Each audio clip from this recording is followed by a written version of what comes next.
Hey, hi guys, today's issue of Stories from the Lives of Living People. I wish you a pleasant viewing. A nightmare in the bathroom. When I turned 14, my parents left me alone for the night for the first time. I grew up in a small farming village.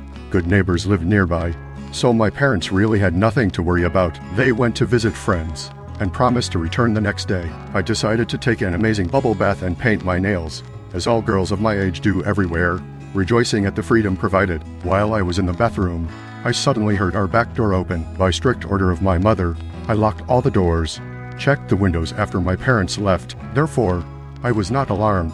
I just decided that seemed to me. But then my ear caught the creak of footsteps on the kitchen floor. From fright, I instantly stopped thinking. I just didn't know what to do. So I plunged my whole body into the water on the bubbles, leaving my head outside. Through the gap between the door and the floor I saw two shoes. The heavy breathing of a man could be clearly heard. He stood there for about 30 seconds and then left. A minute later I heard the sound of the door slamming, but I couldn't move for a long time. I stayed in the bathroom until the water cooled down. I was very cold, only trembling and crying from fear. Then I finally went out, called my grandmother and checked both entrances to the house. The back door was open. The lock was not broken.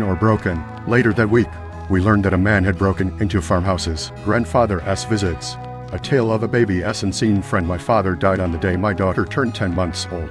Our baby has been sleeping all night since about 5 months without any problems. But the night her grandfather died, at 2 a.m., the baby suddenly screamed. We have a baby monitor with sound and video installed, so we immediately turned on the camera to find out if our child had woken up or if a scream had just escaped in a dream. We saw the baby standing in her crib, smiling at someone from the side and even giggling. She kept pointing with her little hand at her toys and books and muttering something as if she was playing. We just looked at what was happening without saying a single word. I had just hung up after talking to my mother, who called from the hospital, so I knew exactly who our daughter was talking to. After a few minutes, the girl waved her hand, curled up on the bed and fell asleep again. A few months later, we had a very difficult day with tantrums and frequent irritability of the baby. When I set her down in the playpen and went to the kitchen to cook porridge for her, I suddenly heard a man's voice behind me. Since childhood, the familiar hey of my father sounded clear and ringing.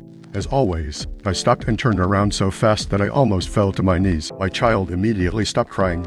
My daughter also turned her head in the direction from which the sound came. Then she didn't take her eyes off something invisible to me and didn't cry anymore while I was cooking her food. It's hard for me to imagine that my daughter communicates with a ghost, but there is no other explanation. Dad is visiting his only granddaughter, and this should not worry our family. The mysterious encounter with the barefoot Asian woman. I was 16 years old. My friend and I were walking in the evening in our local park. Suddenly, at the exit, they saw a barefoot Asian woman in something similar to a traditional Chinese dress. She danced alone, moving smoothly on the grass, then ran up to us, which scared the hell out of me, and started a conversation, often repeating what cool guys we are. This woman looked from 20 to 25, and, frankly, she looked stunningly beautiful. All the time she was talking some nonsense, as if she was a vampire, and that she was very many years old, even centuries. I then thought, of course, the girl is clearly taking something, but the stranger obviously suspected my distrust, looked straight into my eyes and said,